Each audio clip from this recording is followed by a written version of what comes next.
Today I will talk to you about elliptical orbits and Kepler's famous laws. I first want to review with you briefly what we know about circular orbits. So I wrote on the blackboard there everything we know about circular orbits. There is an object mass little m going in a circle around capital M. This could be the Sun, it could be the Earth. It has radius r, circular. We know there in equation 1 how to derive the time that it takes to go around. The way we found that was by setting the centripetal force onto little m the same as the gravitational force. Also, the velocity in orbit, maybe I should say speed in orbit, also follows through the same kind of reasoning. Then we have the conservation of mechanical energy. The sum of kinetic energy and potential energy is a constant, is not changing. You see there first the component of the kinetic energy, which is the 1/2 mv squared, and then you see the term which is the potential energy. We have defined potential energy to be 0 at infinity, and that is why all bound orbits have negative total energy. If the total energy is positive, the orbit is not bound. And when you add these two up, you have an amazing coincidence that we have discussed before. You get here a very simple answer. The escape velocity you find by setting this E total to be 0. So this part of the equation is 0. Out pops that speed with which you can escape the gravitational pull of capital M, which is square root of 2 times larger than this V. And I want to remind you that for near-Earth orbits, the period to go around the Earth is about 90 minutes. And the speed, this velocity then that you see in equation 2, is about 8 kilometers per second. And the escape velocity from that orbit would be about 11.2 kilometers per second. And for the Earth going around the Sun, the period would be about 365 days. And the speed of the Earth in orbit is about 30 kilometers per second, just to refresh your memory. Now, circular orbits are special. In general, bound orbits are ellipses, even though I must add to it that most orbits of our planets in our solar system very close to circular, but not precisely circular. But the general solutions call for an elliptical orbit. And I first want to discuss with you the 3 famous laws by Kepler from the early 17th century. These were brilliant statements that he made. The interesting thing is that before he made these brilliant statements, he published more nonsense than anyone else. But finally he arrived at 3 golden eggs. And the first golden egg then is that the orbits are ellipses. He talked always about planets. And the Sun is at one focus. That's Kepler's law number 1. These are from around 1618 or so. The second, Kepler's second law is quite bizarre how he found that out. An amazing accomplishment.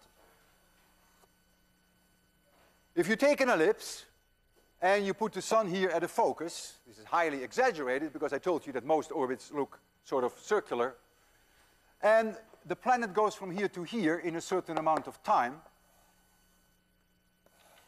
and you compare that with the planet going from here to here in a certain amount of time, then Kepler found out that if this area here is the same as that area here, that the time to go from here to here is the same as to go from there to there. An amazing accomplishment to come up with that idea. And this is called equal areas, equal times. Somehow it has the smell of some conservation of angular momentum. And then his third law was that if you take the orbital period of an ellipse, that is proportional to the third power of the mean distance to the Sun. And he was so pleased with that result that he wrote jubilantly about it. I will show you here the data that Kepler had available in 1618, largely from the work done by of course, astronomers, observers like Tycho Brahe and others, you see here the 6 planets that were known at the time, and the mean distance to the Sun. For the Earth, that is 1, because we work in astronomical units. Everything is referenced to the distance of the Earth. This is 150 million kilometers. And it takes the Earth 365 days to go around. The Sun, Jupiter about 12 years, and Saturn about 30 years. And then when he takes this number to the power 3 and this number squared, and he divides the two, then he gets numbers which are amazingly constant. And that is his third law. His third law leads immediately to the inverse square dependence of gravity, which he was not aware of, but Newton later put that all together.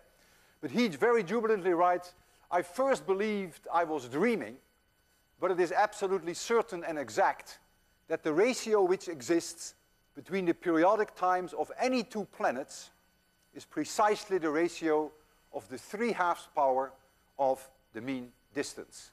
And he wrote that in 1619. So, orbits in general are ellipses. And now I want to review with you what I have there on the blackboard about ellipses. You see an ellipse there. Capital M could be the Earth, could be the Sun, is at location Q. The ellipse has a semi-major axis A. So the distance P to A, perigee to apogee is 2A. If M were the Earth, capital M, then we would call the point of closest approach perigee, and the point farthest away from the Earth we would call that apogee. If capital M were the Sun, we would call that aphelium and perihelium. So you see the little m going in orbit. You see the position vector r of q. It has a certain velocity v. And so the total mechanical energy is conserved. The sum of kinetic energy and potential energy doesn't change. The first term is the kinetic energy, 1/2 mv squared, and the second term is the potential energy. No different from equation 3 for circular orbits, except that now capital R, which was a fixed number in a circle, is now a little r, and little r changes, of course, with time. Also, that velocity v in that equation number 5 will also change with time, because it's an elliptical orbit. It will not change in time in equation number 2 and in equation number 3. Now, I give you a result which I didn't prove, and that is that the total mechanical energy, which has these 2 terms in it, which you do fully understand, also equals minus little m capital Mg divided by 2a. And a is the semi-major axis. And compare number 5 with number 3. Then you see they are brothers and sisters. The only change is that was capital R before is now little a, the semi-major axis. And if you want to calculate the time to go around the ellipse, then you get an equation for t squared, which is almost identical to number 1 for the circular orbits, except that now the radius has to be replaced by a, which is the semi-major axis. And the escape velocity you can calculate in exactly the same way that you calculate the escape velocity under equation number 4. All you do is you make the total energy 0, and then you solve equation 3 and equation 5, and out pops the speed that you need to make it all the way out to infinity. And that is, in the case of the circular orbit, square root of 2 times the speed in orbit. So these are the numbers that we're going to use today, the equations. And there's one thing which is already quite remarkable and very non-intuitive to say the least, that if you have various orbits which have the same semi-major axis, that the period is the same and the energy is the same. And that's by no means obvious. So this is one orbit. Think of it as being an ellipse, and this is another one. This distance is the same as this distance. I've just done it that way. That means, according to equation 5 and 6, that both orbits have exactly the same mechanical energy, and both orbits have the same period. So to go around this circular orbit will take the same amount of time as to go around this one. And that is by no means obvious. I now want to start with a very general initial condition of an object, little m, in orbit, in an elliptical orbit, and I want to see how we can get all the information about the ellipse that we would like to find out. So I'm only giving you the initial conditions. So here is an ellipse. Here is P and here is A. If this is an ellipse around the Earth, then this would be perigee and this would be apogee. The mass is capital M. This is point Q. Let me get a ruler so that I can draw some nice lines.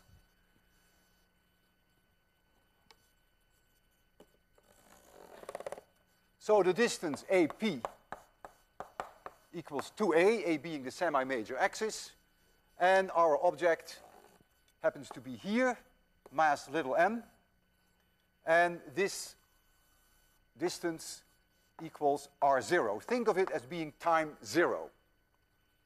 And at time 0, when it is there, it has a velocity in that ellipse.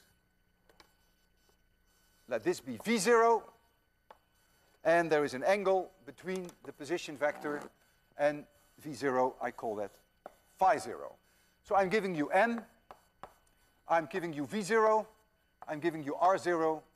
I'm giving you phi 0. And now I'm going to ask you, can we find out from these initial conditions how long it takes for this object to go around?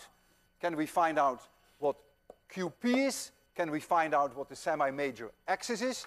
Can we find out what the velocity is at point P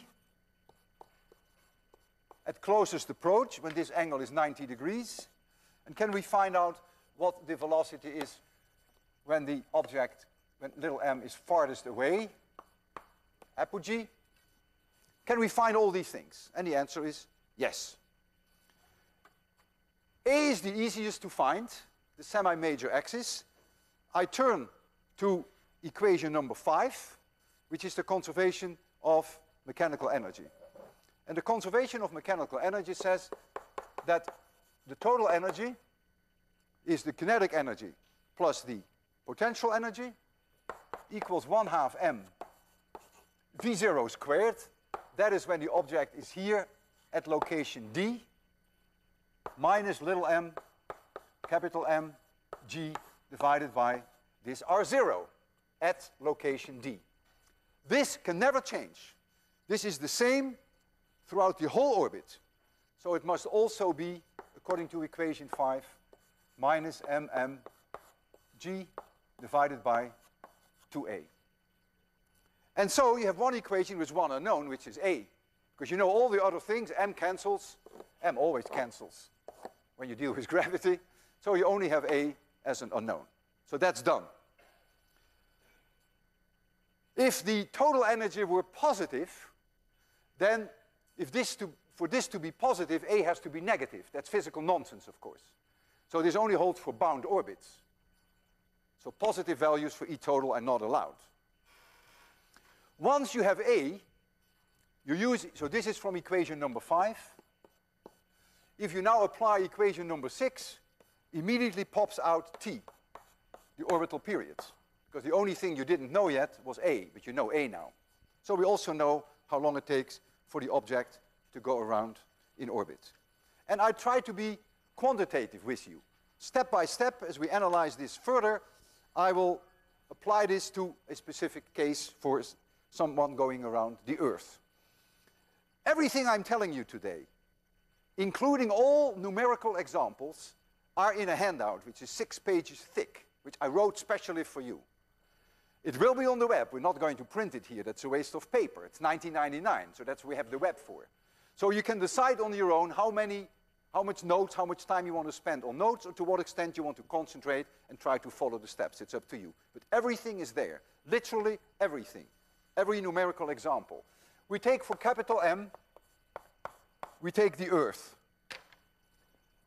And that is 6 times 10 to the 24 kilograms. So that's my m. I promise you, you will know m. I will give you R0. That is 9,000 kilometers. That's the location at point D. I give you the conditions at D. The speed at point D is 9.0 kilometers per second. And I'll give you phi 0 is 120 degrees. Everything else we should be able to calculate now from these numbers. First of all, with equation 5, you can convince yourself, sticking in these numbers, that the total energy is indeed negative. Of course, if I make the total energy positive, it's not an ellipse. So then it's all over. It is negative, it is an ellipse. So with equation number 5, I then pop out A. Right? Because that's one equation with one unknown. And I put in the numbers.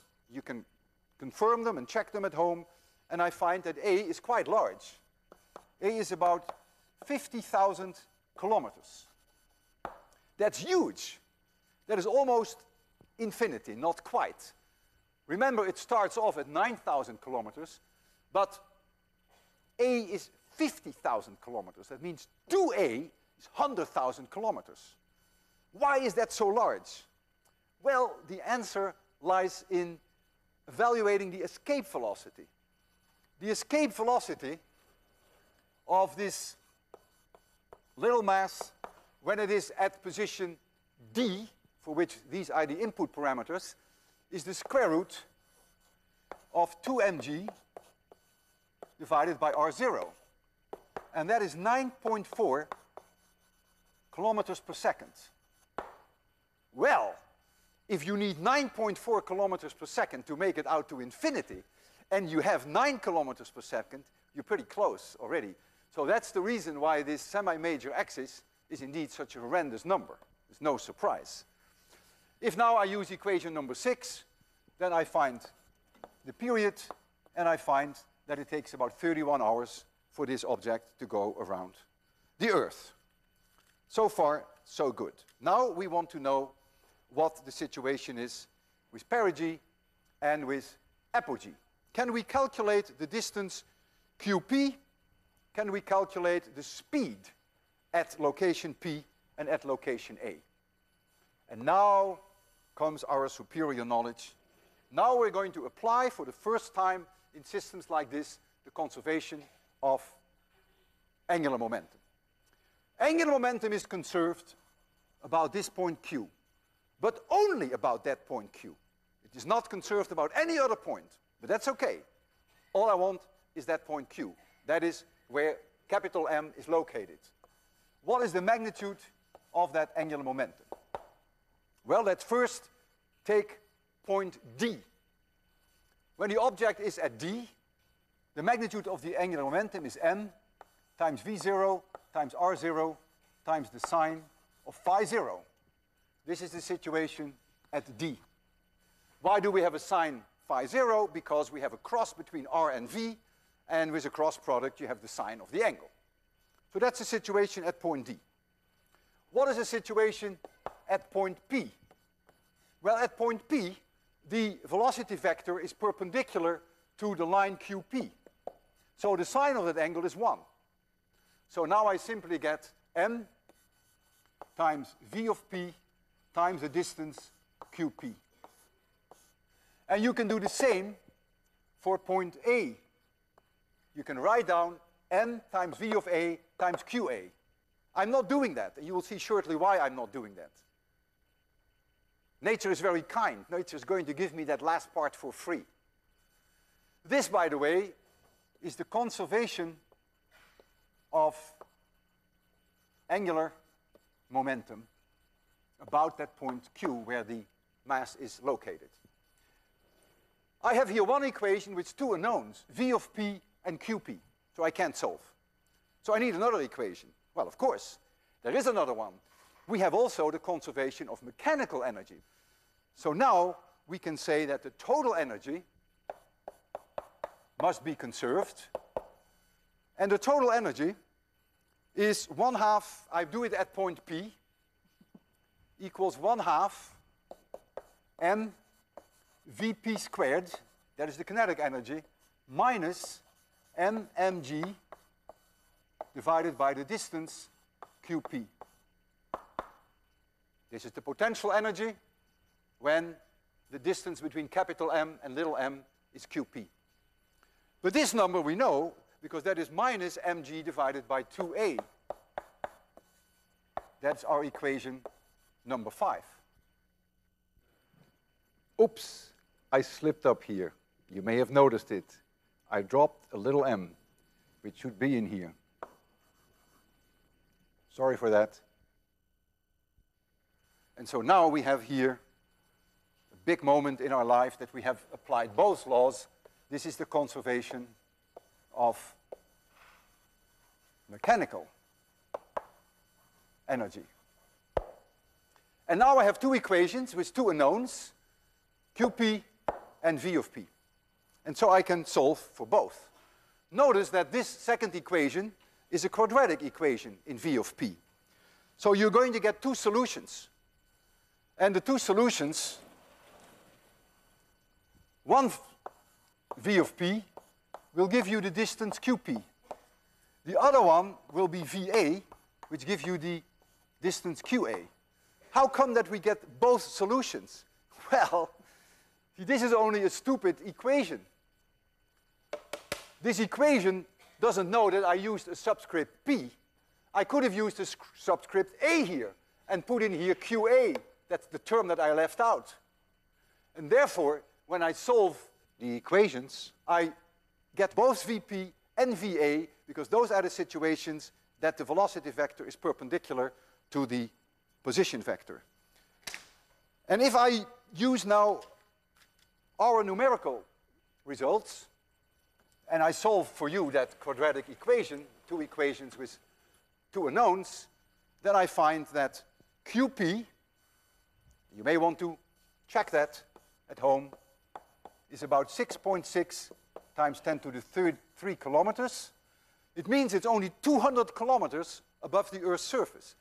At that low altitude, this orbit will not last very long, and the satellite will re-enter into the Earth atmosphere. And it leads to a speed at point P, at perigee, of 10.7 kilometers per second. My second solution then is that QA turns out to be huge. No surprise, because we know that the semi-major axis is 50,000 kilometers. We find 9.3 times 10 to the 4 kilometers. And we find for V of A, this value is 14 times larger than this one, and so the velocity will be 14 times smaller. I think it's 0.75 kilometers per second. Yes, that's what it is. Immediate result of the conservation of angular momentum, that the product of QP and VP must be the same as QA times VA. That's immediate consequence of the conservation of angular momentum. And when I add this up, QA plus QP, I better find 2A, which in our case is about 100,000 kilometers, because A was 50,000 kilometers. So when you add these two up, you must find very close to 100,000, and indeed you do. So now we know everything there is to be known about this ellipse, and that came from the initial conditions from the 4 numbers that I gave you. We know the period, we know where apogee is, we know where perigee is, we know the orbital period, anything we want to know. Now I want to get into a subject which is quite difficult, and that has to do with change of orbits. Burning a rocket when you are in orbit, and your orbit will change.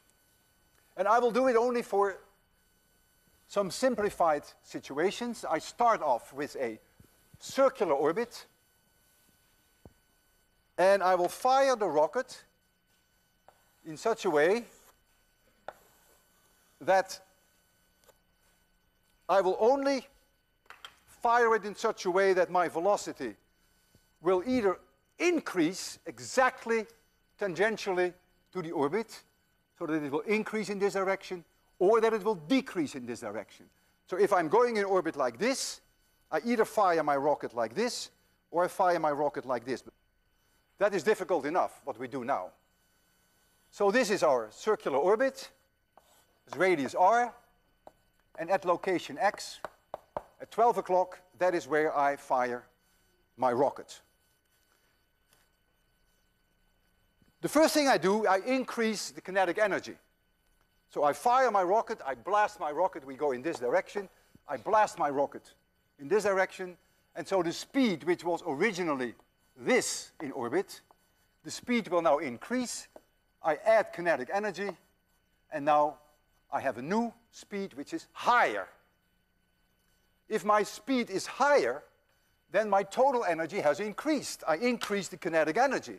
The burn of the rocket is so short that I can consider after the burn that the object is still at x. It's a very brief burn. So the kinetic energy has increased, the potential energy is the same, so the total energy is up. And therefore, the total energy now is larger than the total energy that I had in my circular orbit. But if that's the case, then clearly 2a must be larger than 2r. I now go into an elliptical orbit because the new velocity is no longer the right velocity for a circular orbit. And so what's going to happen, I'm going to get an elliptical orbit, like so, whereby 2a must be larger than 2r because my total energy is larger. And you see that immediately when you go to equation number 5. If you increase the total energy, then your a will go up. Okay, so 2a is larger than 2r. That also means that the period, t, must be larger than the period in your circular orbit. Fine, so far so good. My other option is that I'm going to fire the rocket when I spew out gas in this direction, so I take kinetic energy out. So after the burn, my speed is lower. My speed is now lower. I have taken kinetic energy out. When I take kinetic energy out, the total energy is going to be less than the circular energy. 2a will be less than 2r, and the orbital period will be less than the circular orbital period, and therefore my new ellipse will look like this. And so these are the three situations that I want you to carefully look at, because I'm going to need them in the next very dramatic story, which has to do with a romance between Peter and Mary. Peter and Mary are two astronauts, and they are both in orbit, in one and the same orbit around the Earth. This is where Peter is at this moment, at that location x, and this is where Mary is. They are in exactly the same orbit, but different satellites. They go around like this, and they are at a distance from each other, which I will express in terms of a fraction f of the total circumference, so that this arc equals f times 2 pi r. That's how far they are apart. And that means for Mary, to make it all the way back to point x would be 1 minus f times 2 pi r. So far, so good. Mary forgot her lunch. Radios Peter and says, Peter, I have no food.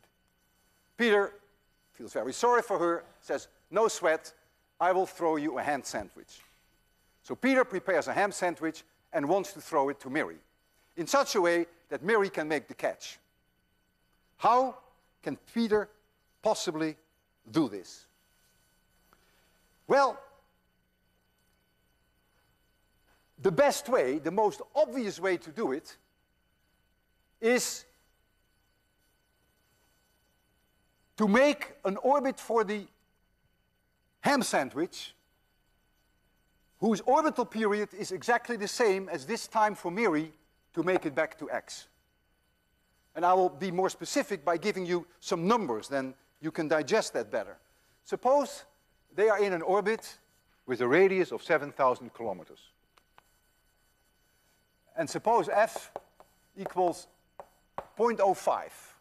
So the separation between Peter and Mary is 2,200 kilometers. So that is f times 2 pi r. If you know the radius r, then of course the velocity of the astronauts follows immediately. You have all the tools there. So with r equals 7,000 kilometers, the astronauts, A now stands for astronauts, is a given, non-negotiable, and that is about 7.55 kilometers per second. 7.55 kilometers per second. And what is also non-negotiable is the period to go around, which is 97 minutes. All of that follows from this r. Okay, if it takes 97 minutes to go around, then 5% of 97 minutes is 5 minutes, if I round it off. So this takes 5 minutes to go. 95% of 97 minutes is 92 minutes. So for Mary to go around and go back to point X is 92 minutes. Rounded off numbers. So if I can give my sandwich an orbit which has a period of 92 minutes, I got it made. Because after 92 minutes, the sandwich will come back to X and Mary is at X. It's important that you get that idea. If you get that idea, then all the rest will follow. So the period of the sandwich, after the throw of Peter, maybe he has to throw backwards. If that period is 92 minutes, when Mary is here, she will catch the sandwich. And so the necessary condition for this first solution, which is an obvious one, is to make the period of the sandwich, S stands for sandwich, to make that 1 minus f of the period of the astronauts in orbit. This is the 97 minutes, this is 0.95, so this is 92 minutes, and this is 92 minutes. So then Mary will be back at point X. What is the orbital period of the sandwich after the throw? Well, that is 4 pi squared. You can find that equation number 6 times a to the third divided by mg to the power 1/2. That must be equal 1 minus f times the orbital period of the astronauts who were in circular orbit. So I take equation number 1. So that is 4 pi squared r cubed divided by gm to the power 1/2. That is a necessary condition. Look, we lose m, we lose g, we lose 4, we lose pi. What don't we lose? Well, what we don't lose is a to the power 3/2 equals 1 minus f times r to the power 3/2. So a equals r times 1 minus f to the power 2/3. And this is an amazingly simple result. It means if you know the orbit of Peter and Mary, which is r, and if you know how far the two lovers are apart, which is expressed in this f, then you know what the semi-major axis is of the sandwich orbit.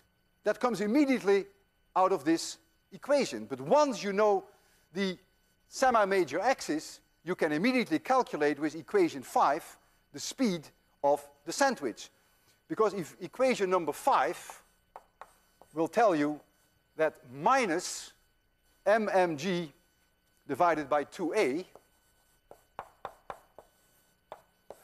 a being now the semi-major axis of the sandwich orbit, equals 1/2 m times the velocity of the sandwich squared. This happens at location x after the burn. After the burn means after Peter has thrown, minus mmg divided by capital R, because the sandwich is still at location capital R, but Peter has changed the speed to vs. And so once you know A, this equation immediately gives you Vs. And once you know Vs, then you know with what speed Peter should throw. Well, let us work it out in detail in the example that we have there. If we calculate A with the numbers that we have there, which you can easily confirm, because you can apply this equation for yourself, you know what F is, you know what R is, then I find that A is 6,765 kilometers.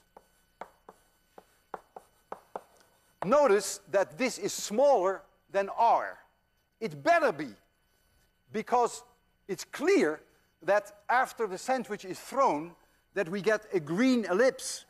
We want this time to go around to be less time than Peter to go around.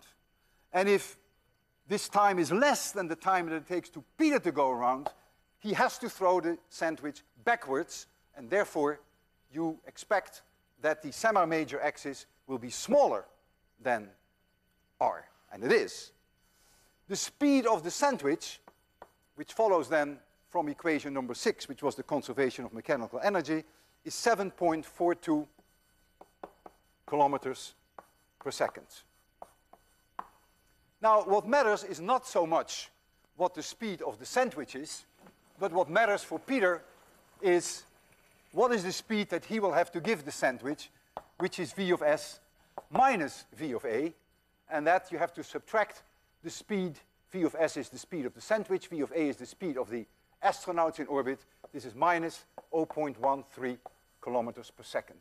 And the minus sign indicates that he has to throw the sandwich backwards. So, quite amazing. He is seeing Miri all the way in the distance, and in order to get the sandwich to Miri, he doesn't do this, but he does this. And the sandwich then will go into this new orbit, going still forward. 92 minutes later, it's here. And Miri, oh, where we were here. So he goes forward. 92 minutes later, the sandwich is here.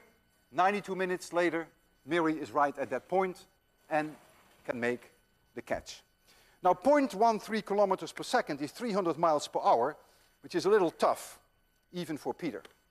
And so we have to look for different solutions. This won't work. This was an easy one, but it doesn't work. Well, there is no reason to rush. We can make the sandwich go around the Earth 2 times, and Miri 3 times, or Miri 2 times, and the sandwich only once. As long as they meet at point X, there is no problem. So we have a whole family of solutions. We can have Miri pass that point X and A times, and we can have the sandwich pass that point X and sandwich times. As long as these are integers, that's perfectly fine. Then ultimately, if they have enough patience, they will meet at point X. And if you take this new concept into account, that you can wait a certain number of passages through X, then the equation that you see there, the relation between A and R, changes only slightly. You now get that A equals R times n of A minus F divided by ns to the power 2/3. And if you substitute in here a 1 and a 1, which is the case that they make the catch right away, then you see indeed you get R1 minus F to the power 3/2. So that's exactly what you have there. Not all solutions that you try will work.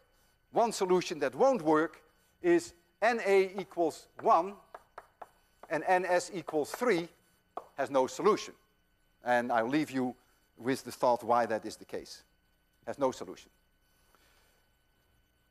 In 1990, when I lectured 801 for the first time, I asked my friend and colleague George Clark to write a program so that I could show the class this toss of the sandwich, with Miri and Peter in orbit, and the sandwich orbit and everything, and the catch. And he did. It was a wonderful program, but that program no longer works because that's called progress. The computers have changed.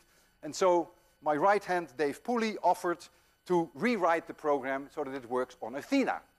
And we were going to demonstrate it to you, and you can play with it yourself.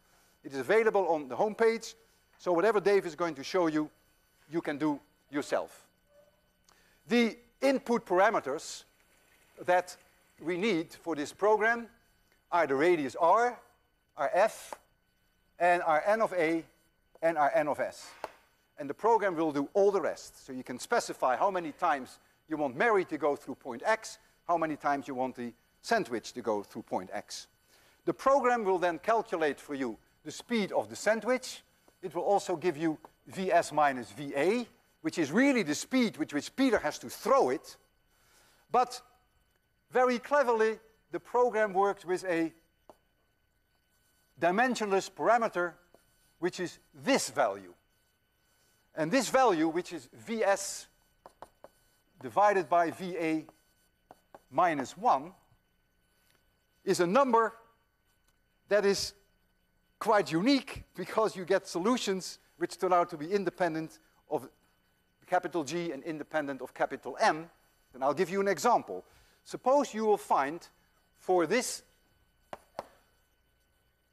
dimensionless number, suppose you find minus 0.0175, which is the solution for N1, NA is 1, and for NS is 1.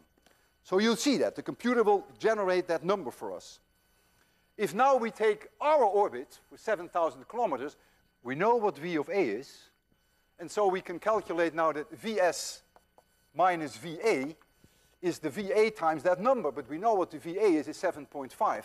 So you get minus 0.175 times 7.55 kilometers, and lo and behold, that is our minus 0.13 kilometers per second. Of course, it has to be that number because that's what we calculated for our case n equals 1. There it is.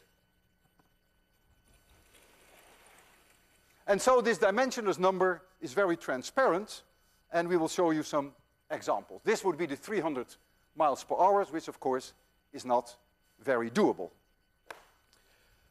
Dave, why don't you demonstrate the program, and then you will see what we can do with that program. We can substitute in there quite a few parameters that you will find, no doubt, interesting. Give us an explanation, Dave, what the students can do with this. Oh, let me show them an overhead here, which would help you in following what Dave will be telling you. You see there the F value is always 5% we took, and you're going to see here the numbers for the number of times that Mary passes through point X, and the number of times that the sandwich will pass through point X. This is that very first case that we worked on together.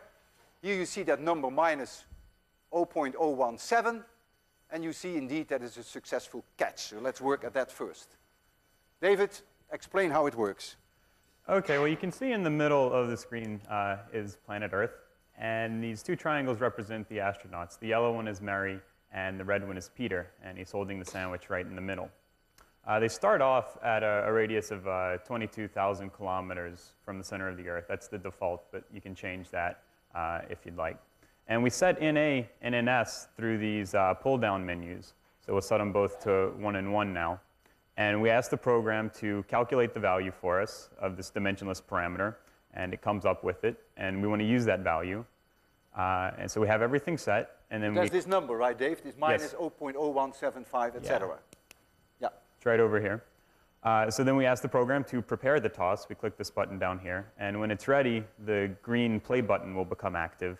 And when that happens, we can click on that, and it'll play the toss for us. Peter always throws at X. Yeah. 12 o'clock. Always at 12 o'clock. There goes the sandwich. You see the sandwich? Great sandwich. Big sandwich. So notice that the sandwich makes it around exactly at the same time for Mary to be happy. Now, there's no reason why we shouldn't try 1, 2. So that means Mary reaches point X, but the sandwich went twice around the Earth. There is no problem with this solution in principle, but you have to be quite far away from the Earth. If you're too close to the Earth, like Dave's orbit, which has a radius of only 22,000 kilometers. something very catastrophic will happen. Yeah. Okay, so now we want to set an S to 2. We do that with the pull-down menu, and we ask it to prepare the toss again, and it goes through its numerical calculations of the orbit. And when it's ready, it'll let us know. And now we can watch the toss. There goes the sandwich. It wants to go around the Earth twice, but it hits the Earth. That's too bad. If you make this dimensionless parameter -1, then V of S is 0. And what does it mean that V of S is 0? That the sandwich stands still, has no speed in orbit anymore. And so what happens with the ellipse? That becomes radial infall. Dave? Okay, so if we want to use our own value for this dimensionless parameter, then we can go to this box right here and put in whatever we want. So we'll put in -1. And we make sure that the program is going to use our value instead of the calculated value. In this case, these numbers don't matter in A and in S. They're irrelevant because the program is going to use our value. We ask it to prepare the toss again. The -1 overrides everything else now. Yes. Going through its calculations, and now we can see what happens. 12 o'clock, there goes the sandwich. Now Peter decides at one point that instead of throwing the sandwich backwards, he can also throw the sandwich forward. Because look, we have here the red ellipse. There's no reason why Mary couldn't go twice through X, one, twice, and then the sandwich would make a larger ellipse and meet here when Mary has gone around twice. Then, of course, the sandwich has to be thrown forward. And so Peter makes a calculation for what we call the 2-1 situation. Mary goes twice through X, the sandwich goes 1 through X. But Peter made a mistake. Peter got nervous, and he puts in the wrong parameters, and you will see what happens. Dave will first show you the right parameters. Okay, so if we would have asked the program to calculate it for the case of 2-1, it would have come up with a value for this dimensionless parameter of 0.1659 or something thereabouts. But Peter made his miscalculation, and he wants to use 0.164. So this is what we'll put into the program, and we'll prepare the toss and see what happens with this value.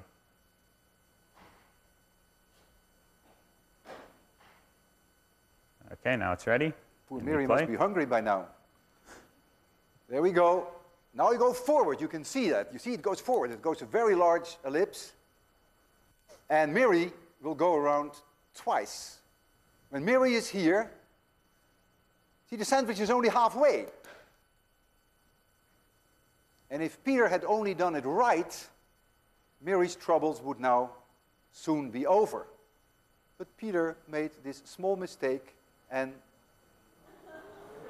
Mary cannot catch it. If you make this dimensionless parameter plus 0.42, then it's very easy to convince yourself that the sandwich, it must be a plus, will have the escape velocity from the orbit. Maybe Peter got angry at one point at Mary. You never know about these situations. And he threw it very fast, and Dave will show you what happens then. Okay. And it goes to infinity. And it won't be fresh anymore when it gets there. Okay, see you Friday.